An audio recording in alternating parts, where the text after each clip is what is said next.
Let's talk about value. What do you value and why? Would you believe me if I told you mass media manipulates the public into buying one commodity over another for the benefit of their own bottom line? There are two types of values attributed to commodities: use value and exchange value. Use value means the actual utility of a commodity or service. Exchange value refers to the irrational investments of a culture to a commodity. The more fetishized the commodity, the more the culture invests. For example, the use value of a film made for entertainment versus the use value of a film made for education differs significantly, like a blockbuster versus an instructional video. One has comparatively little exchange value, while the others is based on the public's obsession of entertainment.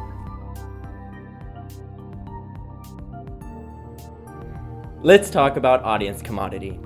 You're in an audience right now. Did you know that as a member of an audience, you have value? Let's look at football in America. Fans, as audience members, spend billions of dollars on sports merchandise every year, while the companies that broadcast and own game footage sell you, the audience commodity, to advertisers. Yes, you are a commodity to these companies, and that's all you are to them. It's almost funny how many companies copy each other. When companies play copycat, it's called standardization. Have you ever noticed how every major TV network has its own football program? Or how every program has the same commercials? Standardization is a result of the audience commodity. Big companies know this. They pay attention to statistics about us in order to sell us to advertisers. Let's talk about fetishism. What is fetishism? And what role do you play in it? Fetishism is an unreasonable attachment to any commodity that well exceeds its utilitarian value. Now, how something becomes fetishized is based on both audience attention and media promotion, meaning the more active an audience, the more room for profit a company has. In the end, one reinforces the other. As an example, let's look at the early 90s punk rock band Nirvana. There were more products sold after the death of the lead singer Kurt Cobain than products sold when he was alive. The audience fetishization of the music commodity allowed companies to capitalize on the products long after Cobain's death. The most recent example of that is the 2015 documentary of Kurt Cobain's life, Montage of Heck, a product made solely to exploit the fetishism of the band. Some films profit wholly on the fetishism of tragedy, fortifying exchange value, holding more influence than use value.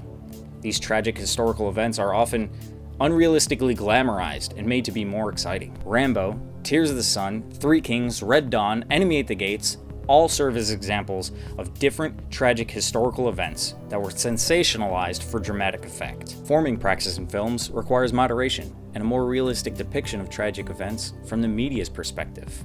The goal of war films should be to more accurately depict the experience of tragedy rather than create a fetish-sized spectacle for an unexperienced audience. It begs the question, is it morally acceptable to memorialize the film or spectacle over the actual event?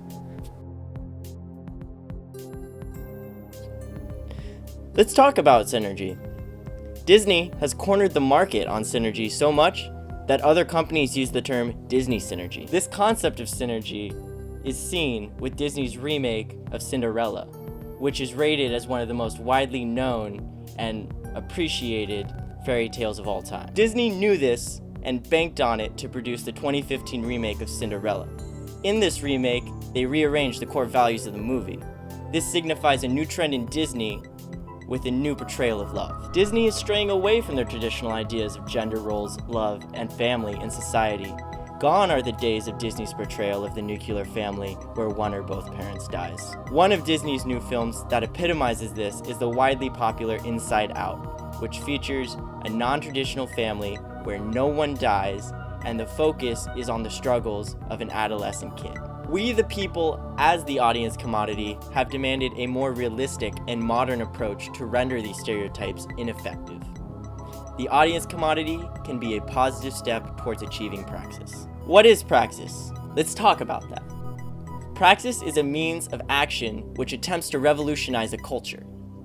It's important, however, to consider other perspectives while attempting to apply praxis to your consuming habits. So how do you apply praxis? First, you look beyond the product. Then, you understand why you like it. Once you evaluate that reason, you consider, is it worth my time?